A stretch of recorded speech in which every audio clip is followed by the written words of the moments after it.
किसी शख्स को इल्म की बात सिखाना ये भी सदका है।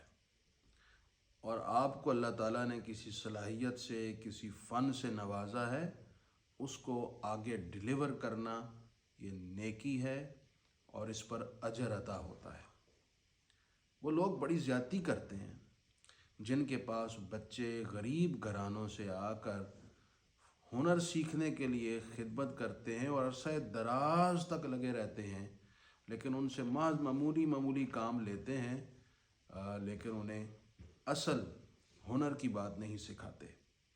नबी पाक सल्लल्लाहु अलैहि वसल्लम ने फरमाया है, ला यज्तमिउ शुह वल ईमान फी क़ल्बि अब्दिन अबदा।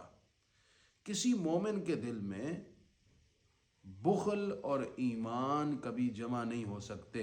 यानी बंदा साहिब ईमान हो और दिल में बुखल आ जाए, ऐसा हो नहीं सकता। अगर बुखल है तो फिर ईमान नहीं होगा, ईमान है तो फिर बखील नहीं हो सकता।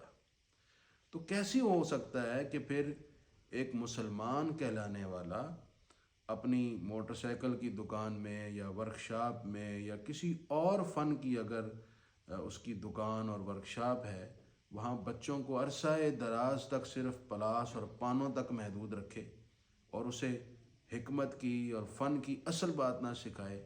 यह ज़्यादती है और बच्चों के वक्त का ज़िया है। मेरी दरख्वास्त है, आप साहिब ईमान होने का सबूत दें, अपने इल्म को आम करें। आप ये ना सोचें कि मैंने इसको सिखा दिया तो मेरा रिज़्क कम हो जाएगा। आपके नसीब का रिज़्क कोई हुनर सीखने वाला आपसे छीन कर नहीं जा सकता। आपका नसीब आपको मिलकर रहेगा।